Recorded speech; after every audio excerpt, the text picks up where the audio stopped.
cara a cara con el Señor, cara a cara con el Creador, cara a cara con tu Padre Celestial. Y para mí es un privilegio poder presentar a nuestro predicador del día de hoy. Es un gran amigo mío, es uno de los pastores que yo considero como pastor de nuestra iglesia hermana Maranata, que está en Costa Azul. El hermano Joel Javier, un gran amigo mío y pastor, y el día de hoy estaremos a través de él escuchando la palabra de Dios.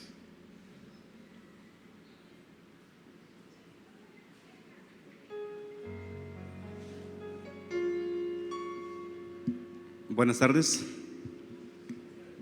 Buenas tardes. Buenas tardes. Esta es la tercera vez que estoy aquí con ustedes y siempre me da una muy buena recepción. Gracias al Señor. Hoy vamos a seguir con la serie que ustedes han estado viendo los últimos 3 domingos. Bueno, los 2 pasados y este es el tercero, que se llama Cristianos Ateos. Creo que ya los predicadores les han explicado que esto es una contradicción. Es como decir un pelón greñudo. ¿Han visto un pelón greñudo? No existe. O alguna expresión como súbete para abajo. ¿Alguien puede subir para abajo? No. Entonces, cristiano ateo es una contradicción. En realidad es una persona que no cree en Cristo, que solamente piensa que sí, pero en realidad no es así. Así que hoy vamos a estar hablando acerca de este tema. Creo en Dios, pero no necesito hablar con Él.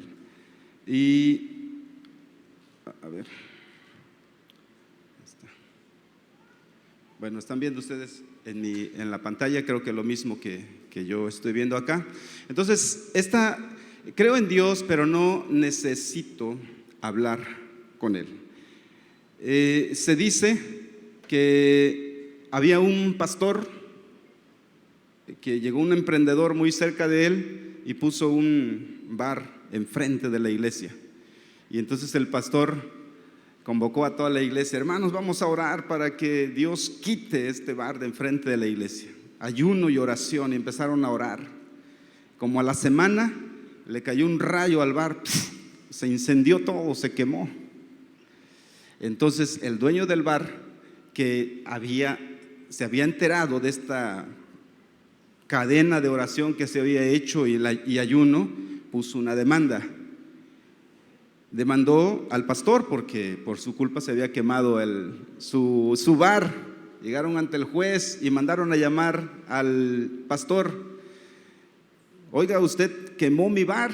Dice: no, ¿cómo creen? Sí, nosotros sí oramos, sí ayunamos, pero yo no creo que Dios haya quemado ese bar. Y entonces el juez dijo: oigan, ¿qué tengo aquí? A un ateo que cree en el poder de la oración y a un pastor que no cree en el poder de la oración. Y así nos pasa muchas veces. Oramos al Señor y no esperamos. Cuando Dios nos responde, le buscamos 1000 explicaciones a la respuesta de Dios, ¿sí o no? ¿Sí? Oramos al Señor para que Él nos sane, y cuando nos sana, híjole, ¿habrá sido la medicina que me tomé? ¿Habrá sido el tratamiento? ¿Habrá sido el terapeuta tan bueno que me encontré? Y cuestionamos esa parte. Entonces, un cristiano ateo, que ya dijimos que es una contradicción, que en realidad no es un cristiano, sino que no cree en Dios, ora, pero cuando ora no cree que su oración realmente sea relevante. Quiero empezar con estas premisas. Lo que no es la oración, para que lo vayamos sacando de nuestra mente. Lo que no es la oración. La oración no es un rito religioso, ¿sí? Es decir, no hay una postura, no hay un lenguaje corporal, no hay repeticiones, no es algo mágico, no es un amuleto. La oración tampoco es un deseo positivo, como decir, desea ese coche con toda tu mente y va a ser tuyo. No, la oración no es algo así. La oración tampoco es para sobornar a Dios. No me voy a imponer a Él, no voy a hacer que sea mi voluntad, sino no es presionar a Dios, como sobornarlo. La oración tampoco es un monólogo. Un monólogo es donde nada más una persona habla. No es un monólogo. La oración no es un monólogo. A veces oramos en ese sentido. Solamente queremos que Dios nos escuche, pero nosotros no lo escuchamos a Él. La oración tampoco es superioridad espiritual. No es apariencia, no son frases especiales, no es un tono de voz, no es nada de eso. La oración tampoco es una vía de escape, ¿sí? Generalmente las personas toman la oración como eso, como una vía de escape. Ya estoy, mi matrimonio hasta el copete ya va a reventar y entonces voy a Dios para que Él lo arregle.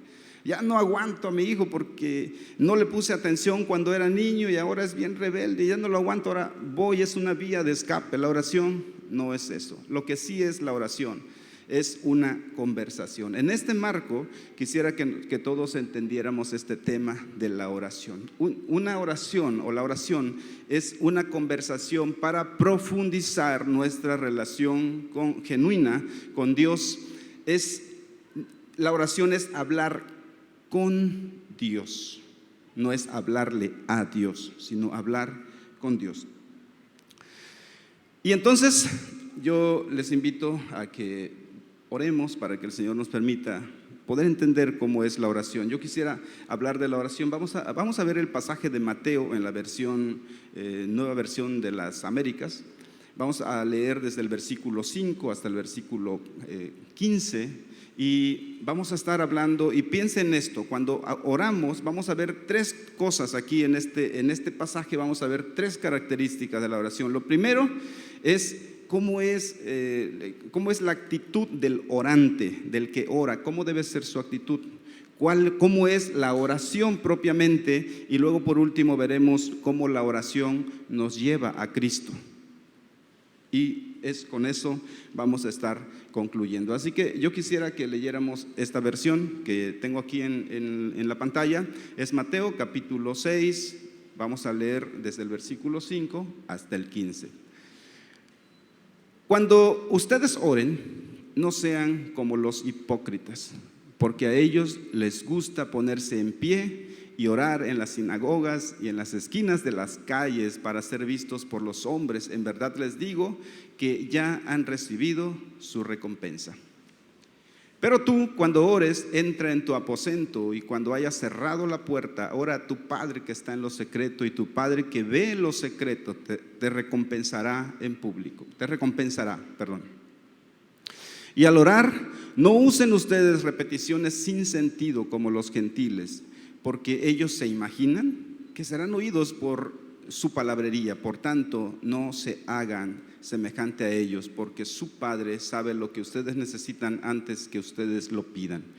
Ustedes pues oren de esta manera: Padre nuestro que estás en los cielos, santificado sea tu nombre, venga tu reino, hágase tu voluntad así en la tierra como en el cielo. Danos hoy el pan nuestro de cada día. Y perdónanos nuestras deudas, como también nosotros hemos perdonado a nuestros deudores, y no nos dejes caer en tentación, sino líbranos del mal, porque tuyo es el reino y el poder y la gloria para siempre. Amén. Porque si ustedes perdonan a los hombres sus transgresiones, también su Padre Celestial les perdonará a ustedes. Pero si no perdonan a los hombres, tampoco su Padre les perdonará a ustedes sus transgresiones. Oremos. Señor, háblanos en esta mañana, permítenos entender cuál debe ser la actitud adecuada al acercarnos para orar, cómo debe ser nuestra oración, y ayúdanos a entender, Señor Dios, que la perfecta oración, nuestra perfecta oración, nuestra más perfecta oración es Jesucristo. Por Él y en su nombre oramos. Amén. Bueno, como les dije, vamos a ver estas tres características. La primera tiene que ver con la actitud del orante. Y vamos a ver esta primera sección del versículo 5 al versículo 6. Cuando oren, no sean como los hipócritas. No sean como los hipócritas, porque a ellos les gusta ponerse en pie y orar en las sinagogas y en las esquinas de las calles para ser visto por los hombres. En verdad les digo que ya han recibido su recompensa. Pero tú, cuando ores, entra en tu aposento, y cuando hayas cerrado la puerta, ora a tu Padre que está en secreto, y tu Padre que ve en secreto te recompensará en público. Jesús empieza este pasaje diciendo: cuando oren, es decir, da por hecho que el creyente ora. ¿Sí? No está dando una instrucción, no le está diciendo deben de orar, no, está diciendo cuando oren, porque está dando por hecho que el creyente ora, que tiene un hábito de la oración. ¿Cómo formamos un hábito? Repitiendo una acción, ¿cierto? Pero para formarse un hábito, primero hay que estar convencido de que ese hábito aporta algo. Yo no formaré un hábito de algo que no me aporta nada. Yo me formo un hábito del ejercicio porque sé que el ejercicio aporta a mi salud. Yo me hago un hábito de la lectura porque sé que la lectura aporta a mi crecimiento intelectual. Yo hago un hábito de tocar la guitarra por 20 minutos diarios porque sé que eso va a aportar para mi formación. Entonces, a nadie le interesa hacerse un hábito de algo que no le aporta. Nosotros le hacemos un hábito a los niños, los llevamos a karate, al inglés, a natación y todo para que sean disciplinados, porque creemos que eso en el futuro les va a traer un beneficio. Toda disciplina, todo hábito, esperamos que nos traiga una bendición, que sea un aporte para nuestra vida. Entonces, para que tú te hagas un hábito de la oración, debes estar convencido de que la oración aporta algo para tu vida espiritual. Si no estás convencido de que la oración sea importante, jamás podrás tener ese hábito. Cuando ustedes oren, Jesús menciona en este versículo 5, por lo menos 2 actitudes para el orante, aparte de que ya aclaramos de que el hábito lo tenemos que formar y que la oración debe ser importante para nosotros para formar ese hábito. Menciona Jesús 2 cosas. Dice, no sean como los hipócritas. ¿Qué es lo contrario a ser hipócrita? Pues honesto, ¿no? Entonces, la primera cosa que tiene la oración es que la oración es honesta. Porque a ellos les gusta ponerse en pie y orar en las sinagogas y en las esquinas de las calles para ser vistos por los hombres. ¿Qué es? Protagonismo. ¿Qué es lo contrario a protagonismo? Humildad. Así que vamos a tener 2 cosas aquí en la oración. La oración entonces debe de ser ¿cómo? Honesta. Y la oración debe de ser con humildad. Bien, la honestidad tiene que ver con no tener una doble intención cuando nosotros oramos. Saben ustedes que la hipocresía es una mentira. Y la mentira la vamos a clasificar de dos formas. Una forma de la mentira se llama sofisma y la otra forma se llama falacia. El sofisma es una mentira con intención, ¿sí? Yo prometo algo porque quiero ganar votos y aunque yo sé que es irrealizable, lo prometo porque tengo la intención de, eso es un sofista. Una falacia es cuando yo digo una mentira, pero por ignorancia, no sé qué es mentira, solamente lo digo porque lo ignoro.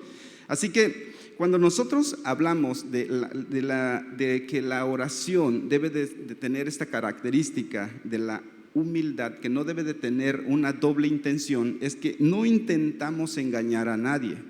Cuando nos acercamos para orar a Dios, no intentamos engañar a nadie. ¿Qué piensan de las siguientes frases? Miren, alguien llega y empieza a orar de esta manera: amantísimo Padre Celestial. ¿Han escuchado a alguien decir eso? Yo sí lo he escuchado. Pero, a ver, ¿estás consciente de lo que estás diciendo? Amantísimo es el superlativo de un adjetivo que se llama, que es amado, ¿cierto? Amado. Luego, ¿qué es lo que le sigue al adjetivo de amado? Es muy amado. Luego, pues archi, súper amado. Y luego el superlativo es amantísimo. Significa yo te amo por encima de todas las cosas, por encima de mi vida, cruzaría el océano. Y cuando dices amantísimo, Señor, ¿realmente es lo que sientes o solamente lo copias de alguien más? Señor, eres digno de recibir alabanza y honor. Son frases, son oraciones que nosotros vamos aprendiendo como por tradición oral. Pero si son frases honestas, está muy bien, pero si no, pues deberíamos evitarlas. No sean como los hipócritas, porque a ellos les gusta ponerse en pie y orar en las sinagogas y en las esquinas de las calles para ser vistos por los hombres. Protagonismo y humildad. Tenemos que tener en la oración humildad. La oración no es para mostrar tu madurez espiritual en público. La oración no busca protagonismo. En la época de Jesús había un maestro de la ley, un rabino casi en cada esquina. Y entonces en la medida que gritaban y oraban en voz alta y decían sus recitaciones en voz alta, ¿qué es lo que pasaba? Pues tenían más gente. Tenía más gente. Es algo así muy parecido como lo que nosotros tenemos ahora en las redes sociales. Colgamos nuestras oraciones y nuestras frases cristianas en las redes sociales, no porque querramos que la gente conozca a Dios, sino para ganar likes, para dar una cara de religiosidad de cristianos. Incluso algunos anhelamos ahí los likes, los buenos comentarios y borramos los malos comentarios. Algunos hasta tienen community managers para que les borren sus malos comentarios. ¿Por qué? Porque lo que queremos es mostrar un mejor rostro. Entonces la pregunta aquí para nosotros sería: ¿qué te motiva a orar? ¿La aprobación de los hombres o la aprobación de Dios? La oración debe de ser honesta, ajena a todo protagonismo, y porque una oración carente de humildad y carente de honestidad es estéril. Una tercera cosa que Jesús dice aquí en el versículo 6, dice: pero tú cuando ores, entra en tu aposento. Voy a traer el banquito.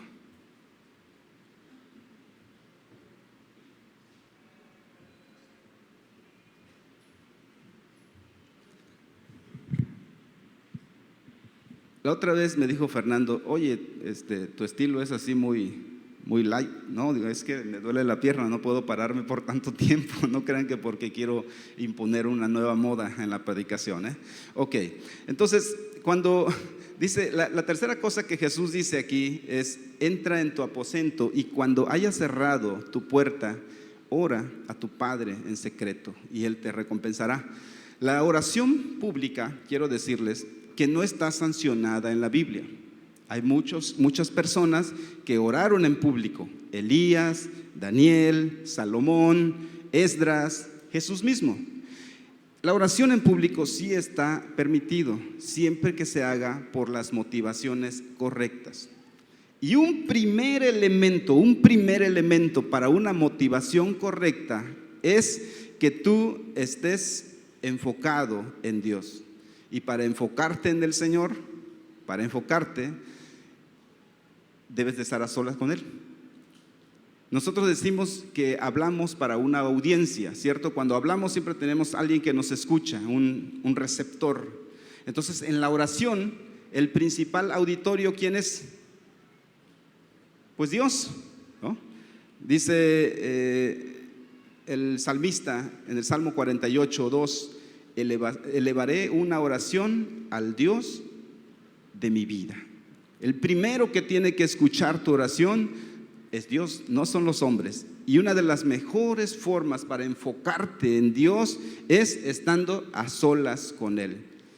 Aquí les quiero contar un pequeño anécdota. Hace algunos años, por una cuestión de donación, tuve la necesidad de hablar con un sacerdote, con un padre católico. Fui a buscarlo a su oficina y me dijo su asistente que no estaba, pero que podría llamarle al otro día a las 10 de la mañana. Al otro día, ¿qué creen que pasó a las 10 de la mañana? Se me olvidó. Me acordé hasta las 11:15 y dije: no puede ser, no le hablé. Marqué de inmediato y me contestó el asistente. Le dije: oye, tenía una cita con el padre, y le di el nombre, no recuerdo ahorita el nombre. Y me dijo: sí, señor Joel, ¿qué cree? Ahorita no lo pueden atender. Es que acaba de entrar Dice, estuvo esperando su llamada, pero acaba de entrar a su periodo de oración y no va a salir de ahí hasta después de 1 hora. Wow, me sorprendió, debo reconocer que me sorprendió gratamente. Me sorprendió gratamente porque tiene apartado un tiempo para orar. Qué extraordinario sería que yo le llamara a alguien de aquí, a la hermana Mariana, al hermano Juan, al que sea, y que me conteste su esposo, su esposa, su hijo, y me diga, no te pueden atender, está orando, llámale en 1 hora. ¿No sería extraordinario que nosotros tengamos ese tiempo de oración a solas con el Señor? La oración, ya vimos entonces la actitud del orante. ¿Cuáles son? Honestidad, ¿qué más? Humildad, que debe ser en secreto, ¿verdad? Todas estas cosas. La segunda cosa es que la oración debe de ser original y auténtica. Original y auténtica. Versículos 7 y 8, y al orar no usen ustedes repeticiones sin sentido como los gentiles, porque ellos se imaginan que serán oídos por su palabrería. Por tanto, no se hagan semejante a ellos, porque su Padre sabe lo que ustedes necesitan antes que ustedes lo pidan. La oración, hermanos, debe de ser original, ¿sí? No son repeticiones sin sentido. Se han escrito muchas oraciones, y si ustedes se van a buscar a la historia de la iglesia, van a encontrar la oración de San Ambrosio, oraciones que se han escrito durante todo el periodo de la historia. No obstante, y yo no quiero cuestionar el fervor religioso o la devoción de estos hermanos que escribieron sus oraciones, que tuvieron unas condiciones especiales y escribieron sus condiciones, pero esas condiciones no son las mías. Así que no podemos tomar sus oraciones, a lo mejor las podemos leer como para tener una idea, como para inspirarnos, pero no para orar esas oraciones y que sean como un amuleto, como dijimos al principio.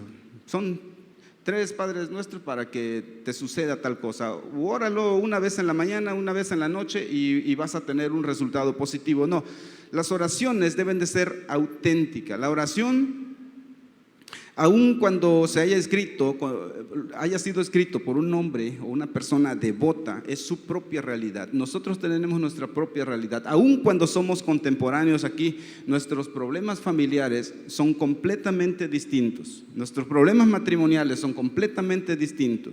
Una persona que está casada por 15 años no tiene los mismos problemas que una persona que tiene 3 años de casado o 40 años de casado.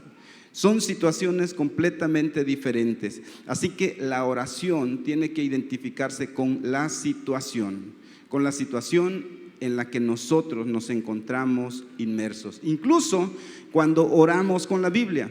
Ustedes seguramente en algún momento les han explicado cómo orar con la Biblia. Te vas al texto bíblico y oras a partir de ahí. Les pondría un ejemplo. Romanos 12:12, ¿qué dice? Dice 3 cosas. Dice, gozosos en la esperanza, sufridos en la tribulación, constantes en la oración. Yo llego a ese texto, pero al orarlo no va a ser una misma condición con la de ustedes. Yo puedo decir, por ejemplo, donde dice gozosos en la esperanza, yo puedo decir, Señor, yo no he tenido ese gozo de tu esperanza, perdóname por favor.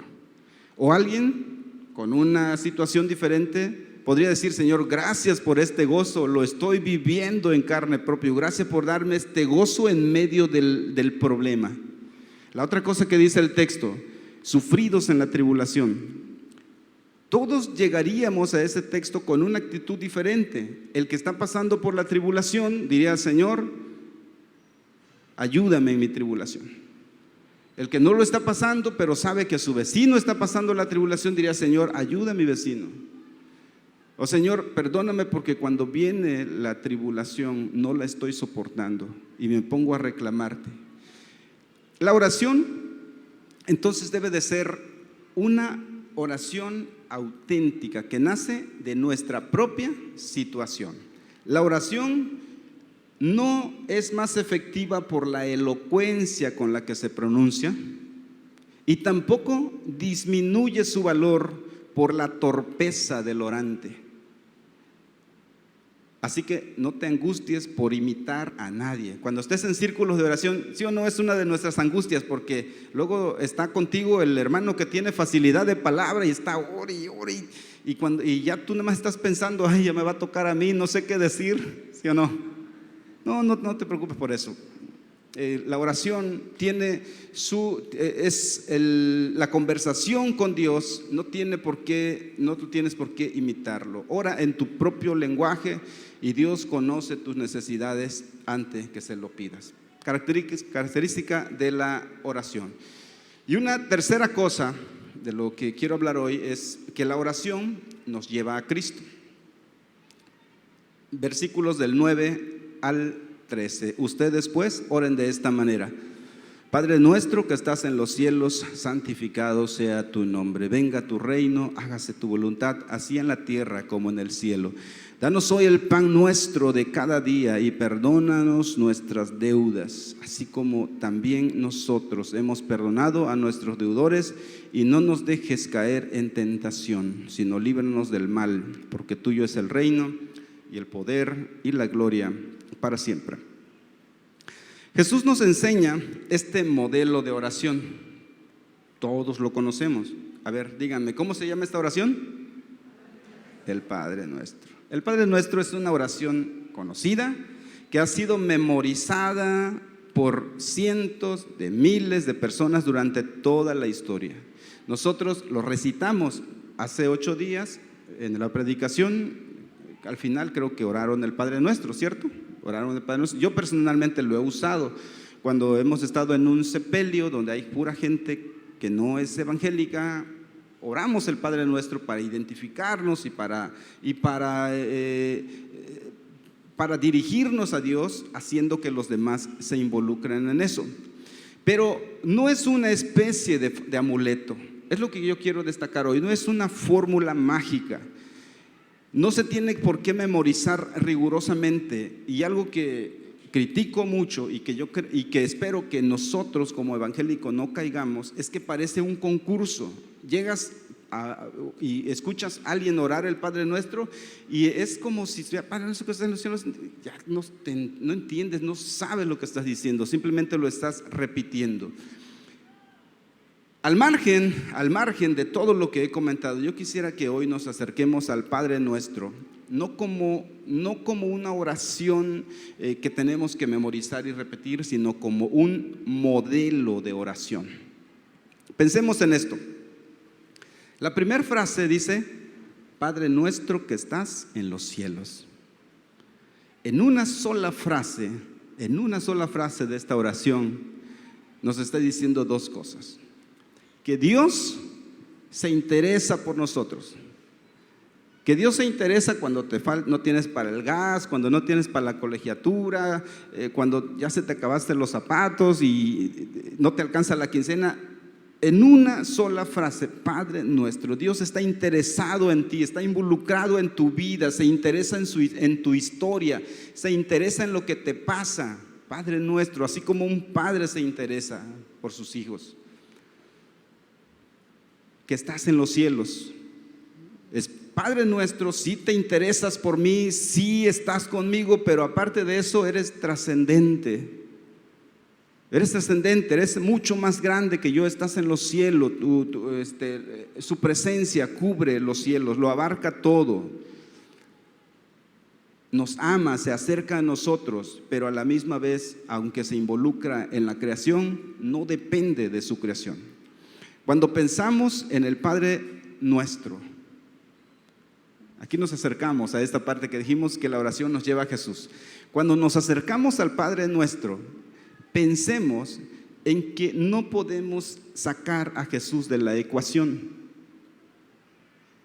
Padre Nuestro, para que yo me conciba como hijo de Dios y que pueda decirle Padre, Jesucristo tiene que estar en mi vida, ¿cierto?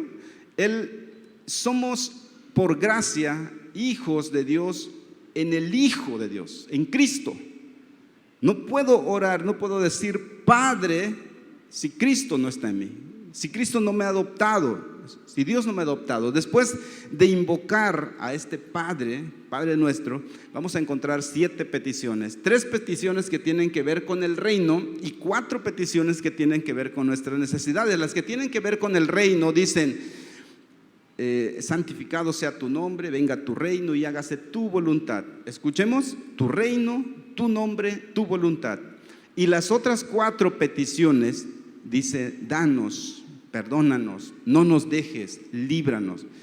Cada petición de la oración del Padre Nuestro, cada petición nos recuerda que Cristo es todo en nosotros, que solo en Él estamos completos y fuera de Él no podemos tener absolutamente nada. No podemos ser hijos de Dios sin Cristo. Y nadie puede santificar el nombre de Dios adecuadamente sino Cristo. Y quiero mostrarles lo que dice aquí el profeta Ezequiel. Dice: santificaré mi grande nombre, profanado entre las naciones, el cual profanasteis vosotros en medio de ellas. Y sabrán las naciones que yo soy Jehová, el Señor, cuando sea santificado en vosotros delante de sus ojos. ¿Quién santifica el nombre de Dios? Yo no soy capaz de santificar el nombre del Señor. Ninguno de nosotros tiene la capacidad de hacerlo. Dice: yo santificaré mi grande nombre. ¿A través de quién? ¿Cómo lo hace? Si ustedes leen después en el versículo 24 de Ezequiel, dice: yo mostraré, yo te traeré a tu tierra nuevamente. Es decir, Dios santifica su nombre al mostrar su salvación. Y su salvación Él la muestra en Cristo. Solamente en Cristo podemos santificar el nombre de Dios. Venga tu reino. El reino de Dios, piensen en esto, el reino de Dios no es un concepto, el reino de Dios no es una doctrina. El reino de Dios tiene un rostro y tiene un nombre. El reino de Dios es Jesús. Él es la imagen del Dios invisible, decía el apóstol Pablo. El reino de Dios no puede venir sin Cristo. La voluntad de Dios sea hecha tu voluntad, hágase tu voluntad. La voluntad de Dios, que es perfecta en los cielos, no se puede hacer en la tierra si no es por medio de Jesucristo. La provisión diaria: yo soy el pan vivo que descendió del cielo. El reino de Dios y la perfecta voluntad de Dios, la provisión en Cristo, también nos lleva a esta parte que dice: y perdona nuestras ofensas. No podemos, hermanos, pensemos en esto, no podemos ni perdonar ni ser perdonados sin Cristo. Sin Cristo no hay perdón. Sin Cristo también nuestra alma está expuesta a la tentación. Somos tentados en todo tiempo. Y miren lo que Jesús le dijo a Simón: Simón, Simón, mira que Satanás los ha reclamado a ustedes para zarandearlos como a trigo, pero yo he rogado por ti para que tu fe no falle. Si no estás expuesto a la tentación, no es por tu fuerza, sino es porque Cristo está intercediendo por ti. Él está intercediendo por mí. Cristo está intercediendo por mí. A mí me emociona cuando alguien me dice: hermano, estoy orando por usted. Me emociona.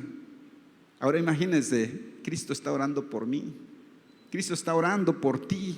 En tu situación, en lo que tú sufres, en tu sufrimiento, si tienes una enfermedad terminal, si estás pasando por necesidades emocionales, si estás pasando por necesidades en tu oficina, si estás pasando necesidad en tu negocio, Él está intercediendo por ti. Yo he rogado por ti para que tu fe no falle.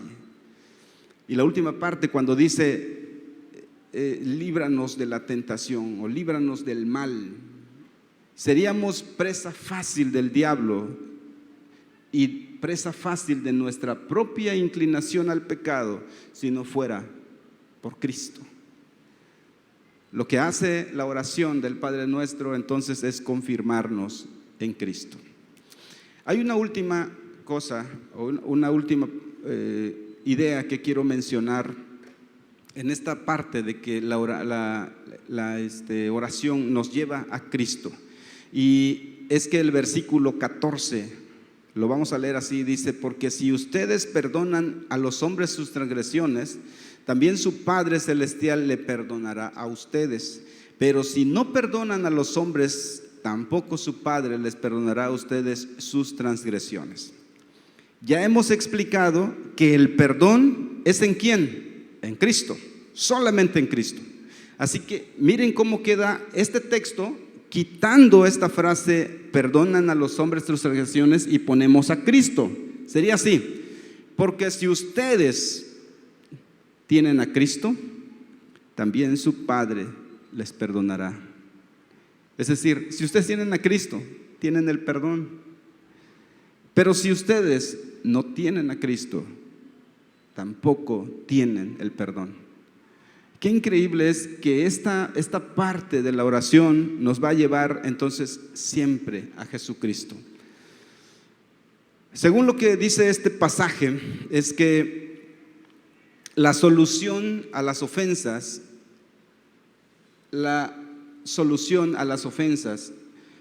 ¿cuál es normalmente nuestra solución a las ofensas? Pues la venganza, ¿no? Pues que mi esposo llegó tarde, me voy a vengar de él, no dándole de cenar, ¿no? La venganza. La ofensa siempre la enfrentamos nosotros con venganza. Jesús dice: no tenemos que enfrentar la ofensa con venganza, tenemos que enfrentar la ofensa con perdón. Yo crecí en una población acá en la Costa Chica, en el municipio de Ometepec. Es una población amuzga. Aprendí a hablar el amuzgo desde pequeño. Hablaba español y hablaba amuzgo. Hay una palabra, perdón, que cuando nosotros la leemos desde la etimología de donde viene nuestro lenguaje, que es perdonar, sabemos que viene del latín perdonare, que algunos dicen que es dar en exceso, darse, y está bien, es un buen análisis, pero yo quiero darles una palabra en amuzgo para que se la aprendan. En amuzgo, perdón se dice situa. Es como estornudar así, situa, y luego un quejido. Son como que dos partes de esta palabra, situa. Y esta palabra perdonar literalmente tiene dos significados. Situa, que significa agrandar. Cuando alguien va a ampliar su casa, usa esta palabra, situa, agrandar la casa. O por ejemplo, ahora en las lluvias, que se llena de monte, y la vereda por donde vas para ir a buscar a las vacas, la vereda se llena de monte. Entonces tienes que agarrar un machete y ampliar el camino. Se dice agrandar el camino. Y la otra parte significa corazón. Este órgano, el corazón no es una abstracción, no, es el corazón. Entonces la palabra que se traduce al español como perdón, literalmente significa ensancha tu corazón. Cuando tú llegas a alguien y le pides perdón, le estás diciendo: ensancha tu corazón para mí, hazme un espacio en tu corazón para mí. Jesucristo nos hizo un espacio en el corazón de Dios. A mí me emociona tener un espacio en el corazón de Dios, un anaquel ahí donde yo estoy, que no depende de mí, sino que depende de Jesucristo. La palabra en español más cercana a perdón es la palabra magnánimo. Si lo han escuchado, magnánimo, que también tiene dos raíces, me parece que son griegas. Es magno, de grandeza, por eso decimos Alejandro Magno.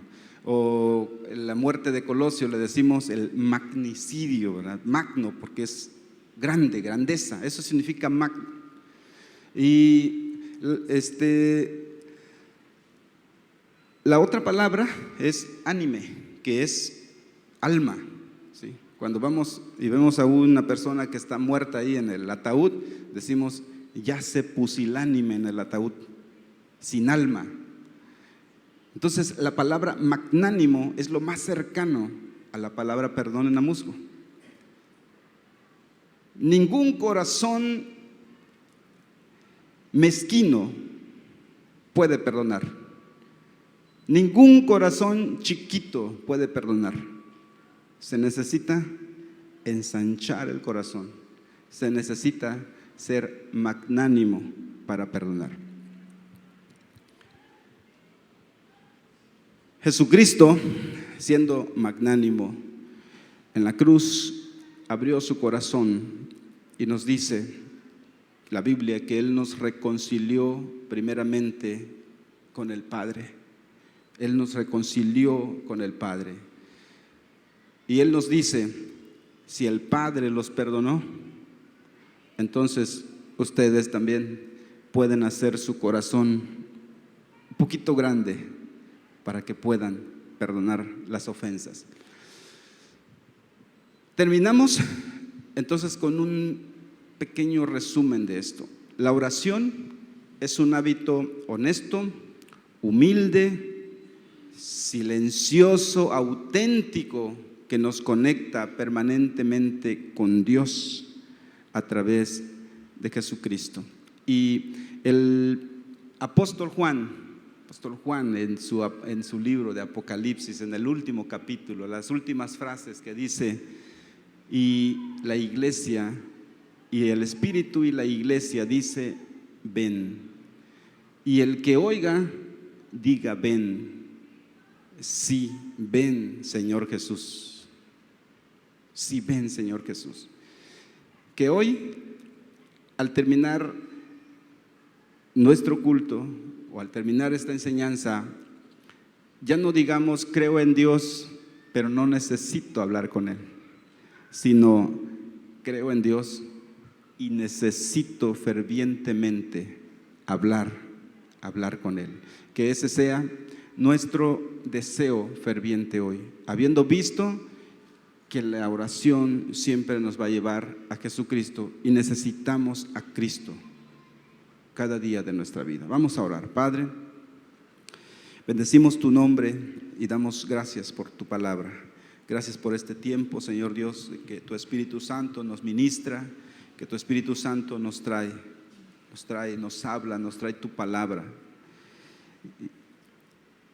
Quisiera pedirle, si hay alguna persona que quiera hacer un compromiso con Jesucristo, ponga su mano en su corazón y dile, Señor Jesús, gracias por perdonarme, gracias por acercarme al Padre, permíteme vivir para ti, perdóname por todo el tiempo que me he creído mi propio dueño, mi propio amo. Hoy vengo a Jesucristo en humildad y me acerco a ti, recíbeme.